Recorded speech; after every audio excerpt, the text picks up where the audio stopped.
Bonsoir mesdames et messieurs et mesdemoiselles. Je pense que le pigeon commence à croire qu'il est devenu un aigle.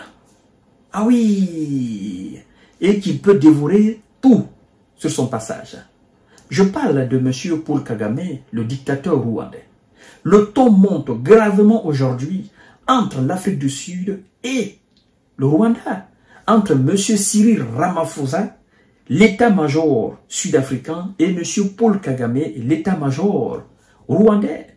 Qu'est-ce qui se passe jusqu'à ce que Paul Kagame est prêt à en découdre avec l'Afrique du Sud? On se dit que le gars, il devient fou. M. Paul Kagame, il commence à perdre la tête. Je pense que c'est que la chose qui sniffe là, en fait, ça lui est tellement monté à la tête. Il pense que tout ce qu'il se permet aujourd'hui de faire en RDC, que c'est le cas. Il peut maintenant marcher sur l'Afrique du Sud, il peut marcher sur toutes les nations africaines. Ah ouais, nous allons voir tout à l'heure, mesdames et messieurs. Parce que ce sont des déclarations de guerre, des déclarations très fortes. Ah oui. Mais avant de poursuivre le visionnage de l'émission, n'oubliez pas de partager la vidéo dans tous les groupes aussi. Continuez à vous abonner à notre chaîne YouTube Kanté J Visionnaire le vrai. Activez la cloche de notification pour ne plus rater nos émissions. Mais aussi, continuez à vous abonner à notre page Facebook, le géopolitologue, je l'ai appelé. Pour ceux qui ont envie de nous suivre sur Facebook, voilà, si vous avez une page Facebook ou vous avez un compte privé, vous allez dans votre barre de recherche, vous écrivez le géopolitologue, vous verrez ma page, vous vous abonnez là-dessus. Alors, tout part de quoi? Tout part du fait que, à l'est de la RDC, et donc dans la zone de Goma, 13 soldats sud-africains ont été éliminés par l'armée rwandaise et les rebelles qu'ils accompagnent. Alors, il y a plusieurs militaires onusiennes qui ont été éliminés par ces rebelles. Et parmi ces militaires, il y avait effectivement 13 de l'Afrique du Sud. Et ça n'a pas du tout plu à M. Cyril Ramaphosa, l'Afrique du Sud qui est un allié de Kinshasa.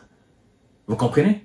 Et donc, M. Cyril Ramaphosa a attribué cela, d'accord, à la rébellion, mais aussi en qualifiant ce qui est aujourd'hui considéré comme, parce qu'on peut le dire comme ça, hein, Kinshasa qualifie l'armée rwandaise de terreau. D'accord, M. Cyril Ramaphosa a utilisé le terme milice. Et je crois que ça, M. Paul Kagame n'a pas aimé. D'accord? Et Paul Kagame a fait une sortie martiale, un ton direct, une déclaration de G. Si l'Afrique du Sud veut une confrontation avec le Rwanda réglera la question. Laissez-moi vous dire exactement, mesdames et messieurs, le ton monte grave. Et c'est effectivement ça. Le ton monte entre le Rwanda, parrain du M23, et l'Afrique du Sud, allié de Kinshasa.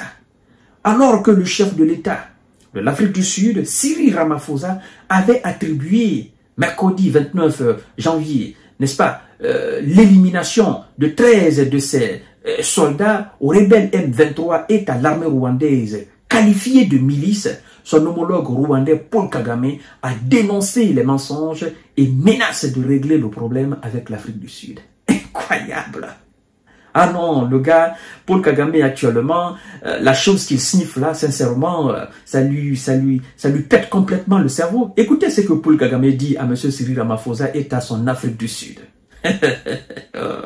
Il dit, je cite, « Si l'Afrique du Sud préfère la confrontation, le Rwanda réglera le problème. » Ah ouais? Si l'Afrique du Sud préfère la confrontation militairement, le Rwanda réglera le problème. Et donc, M. Paul Kagame dit, en fait, c'est ça. Nous allons vous battre, nous allons vous anéantir, vous les Sud-Africains. Nous allons régler la question rapidement. Et vous n'allez pas... En fait, vous ne pouvez absolument rien contre nous. Alors, je crois que M. Paul Kagame, oui, ancien rebelle, il faut le dire ainsi, hein, voilà, ancien rebelle. Et je pense que il revient, cet esprit de rébellion lui est tellement, voilà, il est obsédé, quoi. Tout cela n'est que vanité. M. Paul Kagame doit comprendre qu'il est tout petit, militairement, sur tous les plans, à côté de l'Afrique du Sud. C'est incomparable. Ah oui, budget de défense de 2,2 milliards de dollars, l'Afrique du Sud. Non, on parle d'une puissance militaire qui n'a absolument rien à voir avec le Rwanda. Hein? Une puissance aérienne qui ne dit pas son nom, qui a développé des missiles pas possibles. L'Afrique du Sud n'a même pas besoin de se déplacer, il n'a même pas besoin d'envoyer des contingents.